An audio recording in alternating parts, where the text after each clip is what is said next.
Halo, apa kabar semuanya? Balik lagi dengan Putu Reza di Project Review. Dan langsung aja di video kali ini kita akan ngebahas iPhone lagi ya. Setelah habis jeda ya, habis ngebahas reviewnya iPhone 16 agak sedikit turun dulu, kita tidak ngebahas iPhone. Dan sekarang akhirnya saya ngebahas iPhone lagi.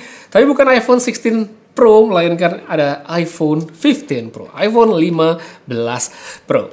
Soalnya nih ya, sampai video ini saya buat, saya tulis skripnya, iPhone 16 di Indonesia itu belum ada kejelasan kapan dia bakal dirilis. Tapi ya udah, sambil kita nunggu, saya pengen ngebahas ini dulu, iPhone 15 Pro. Soalnya, kalau menurut saya, ini bisa menjadi alternatif bebas drama karena sudah pasti legal ya. Yang menarik bagi mereka yang ingin beli iPhone yang harganya lebih terjangkau tapi fiturnya nggak ketinggalan banyak sama yang baru. Jadi, ini adalah iPhone 15 Pro, iPhone 15 Pro yang sudah menjadi salah satu handphone utama atau daily driver saya kurang lebih selama setahun ke belakang, menemani salah satu smartphone Android juga. Secara kondisi, ini masih bagus banget, baik dari fisik perangkat dan juga kemampuannya, masih oke. Terus untuk tampilan luar, ya iPhone yang Pro emang kayak kelihatannya begitu-begitu aja ya, nggak ada perbedaan yang berarti. Apalagi kalau dibandingkan sama yang baru, sama yang sebelumnya, gitu-gitu aja. Tapi kalau sama iPhone 16 Pro, paling tidak di sini dia punya dua hal perbedaan. Yang pertama soal bezel layar, yang kedua itu adalah soal kamera kontrol. Udah itu doang. Untuk bezel di iPhone 15 Pro dia emang tidak setipis iPhone 16 Pro ya. Tapi sebenarnya masih oke, dan kalau nggak dikasih tahu, saya yakin banyak orang yang nggak bakal sadar bedanya. Habis itu dari segi specs, resolusi dia nggak beda jauh, jadi panel, refresh rate, dan perintilan lain yang sama persis termasuk adanya Dynamic Island. Jadi, kalau dari segi experience visual, ini sebenarnya masih sama dengan iPhone yang baru. Sama-sama enak untuk dilihat, nyaman untuk dipakai nonton, smooth juga ketika dioperasikan karena dia udah promotion, udah 120 Hz. Habis itu, kalau untuk tambahan tombol fisik, camera control, secara bentuk memang mungkin berbeda ya dibandingkan iPhone 16 series yang baru. Tapi kalau dari segi fungsi, saya cukup yakin mereka yang pakai iPhone 15 Pro ini tidak ngerasa kehilangan sesuatu yang signifikan. Karena tetap menurut saya itu adalah tombol yang nggak terlalu kepake. Tapi paling nggak buat saya begitu.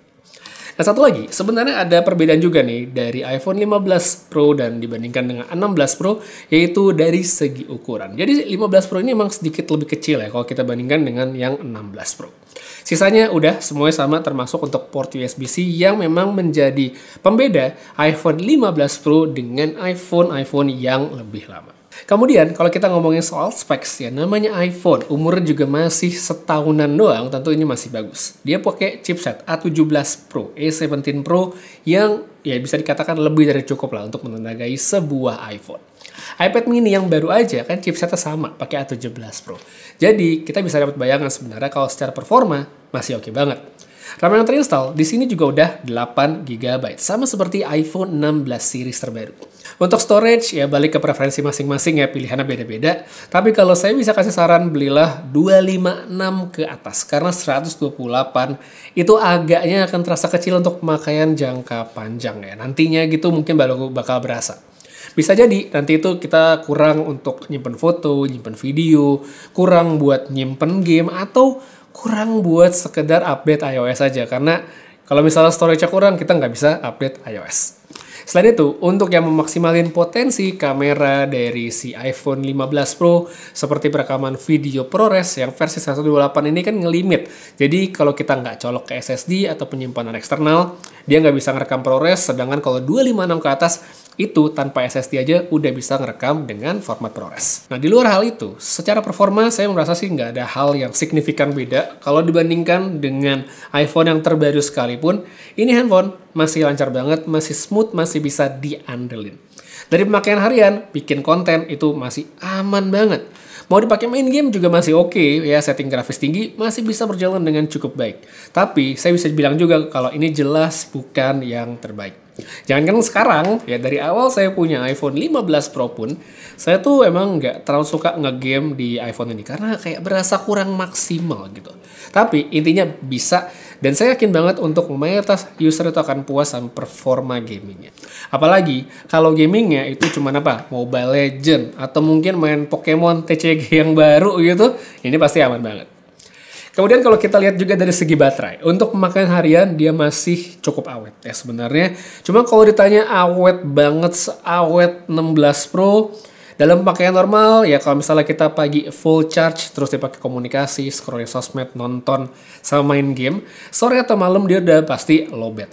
Jadi kalau untuk para power user yang mungkin intensif main game atau banyak foto, ngambil video 4K, apalagi ngambilnya outdoor siang-siang yang panas, ya ini pasti butuh ngecas ekstra dalam satu hari.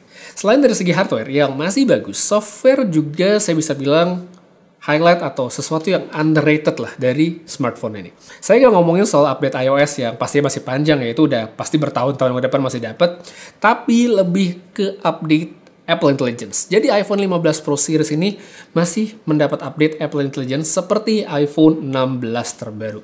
Nah, yang nantinya ini kan tentu akan dapat upgrade lagi, masih dapat lagi. Cuman untuk seberapa komplit fiturnya ke depannya mungkin tidak akan selengkap iPhone yang lebih baru. Tapi tetap aja, kalau kita compare dengan iPhone yang lebih lama kayak iPhone 14 Pro, 13 Pro, apalagi yang lebih lama, itu kan nggak dapet. Terakhir, untuk kameranya. Seberapa jauh ya kira-kira selisihnya si iPhone 15 Pro ini dibandingkan dengan 16 Pro? Sebenarnya ya beda dari segi spek sudah pasti, tapi dari fitur ini juga lumayan. Cuma pada umumnya, untuk orang pada umumnya mungkin nggak akan terasa berbeda yang signifikan untuk pemakaian sehari-hari. Nah, bedanya apa aja? Yang pertama, lensa telefoto. Ya, kalau di 16 Pro dia bisa optical 5x, yang 15 Pro ini cuma optical 3x saja. Ini kalau menurut saya nggak sepenuhnya jelek sih, karena 5x di iPhone 16 Pro itu jarak fokus minimal atau minimal focus distance saya itu nggak bisa deket. Jadi kita harus pakai ambilnya agak jauh gitu, dia baru bisa benar-benar pakai lensa telefotonya. Nah, sedangkan kalau 3x ya karena jaraknya nggak jauh, jadi minimal focus distance-nya jadi sedikit lebih dekat. Habis itu kita lanjut ke lensa ultra wide yang di 15 Pro ini juga masih 12 megapiksel, belum 48 megapiksel seperti di 16 Pro. Tapi perlu ingat juga kalau 48 megapiksel di ultra wide 16 Pro itu hanya bisa digunakan kalau kita pakai fitur RAW-nya doang. Sedangkan kalau fitur RAW-nya nggak aktif, itu untuk fotonya sih masih akan jadi di resolusi 12 megapiksel.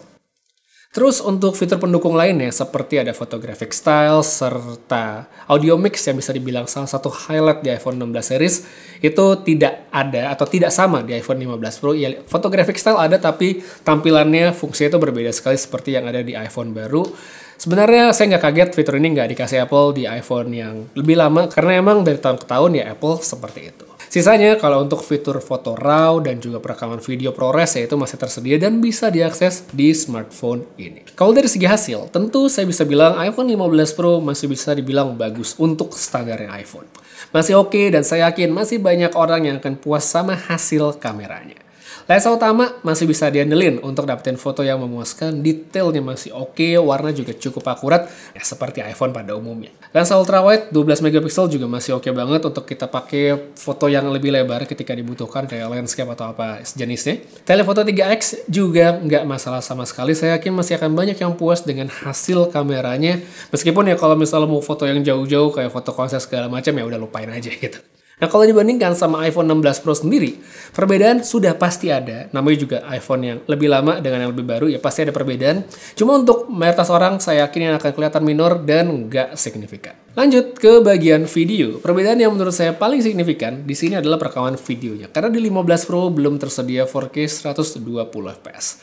Tapi, lagi-lagi, ini hanya akan berguna bagi mereka yang membutuhkan video buat post-processing, buat sinematik ala-ala diedit setelahnya. Sedangkan kalau untuk orang umum, rasanya ini nggak terlalu signifikan.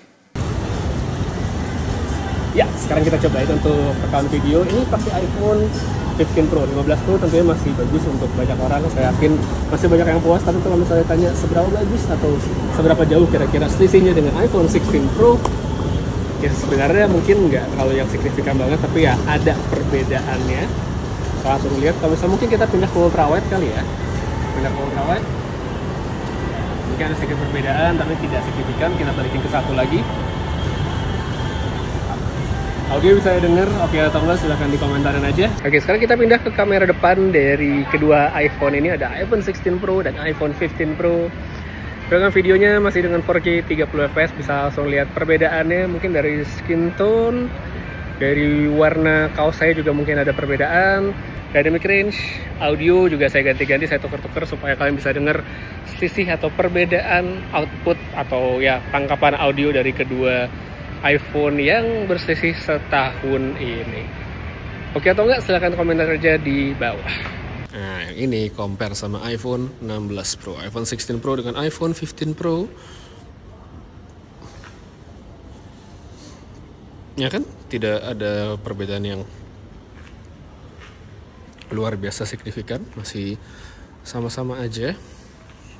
Ya mungkin ada perbedaan sedikit tapi nggak yang mind blowing luar biasa gimana gitu. Masih oke lah dua-duanya.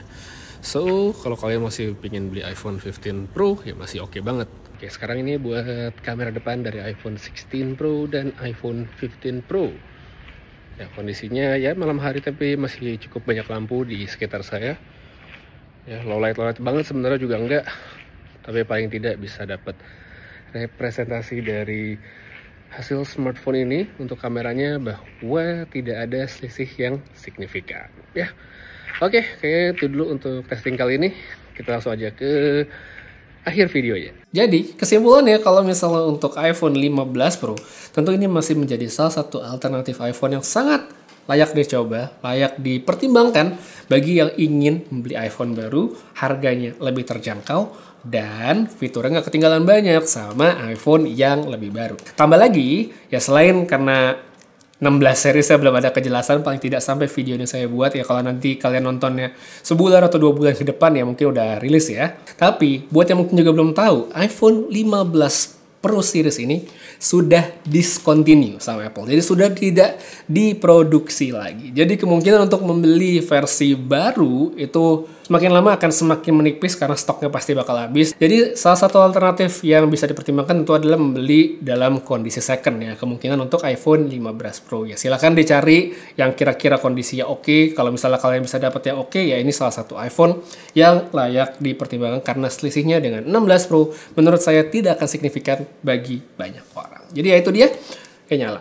Itu dia untuk review kali ini tentang si iPhone 15 Pro. Kalau menurut kalian gimana? Masih oke atau enggak? Apakah kalian tertarik untuk ganti ke iPhone ini? Silahkan tulis pendapatnya pada kolom komentar yang ada di bawah. Putra pamit, sampai ketemu lagi di video berikutnya. Dan seperti biasa, have a nice day.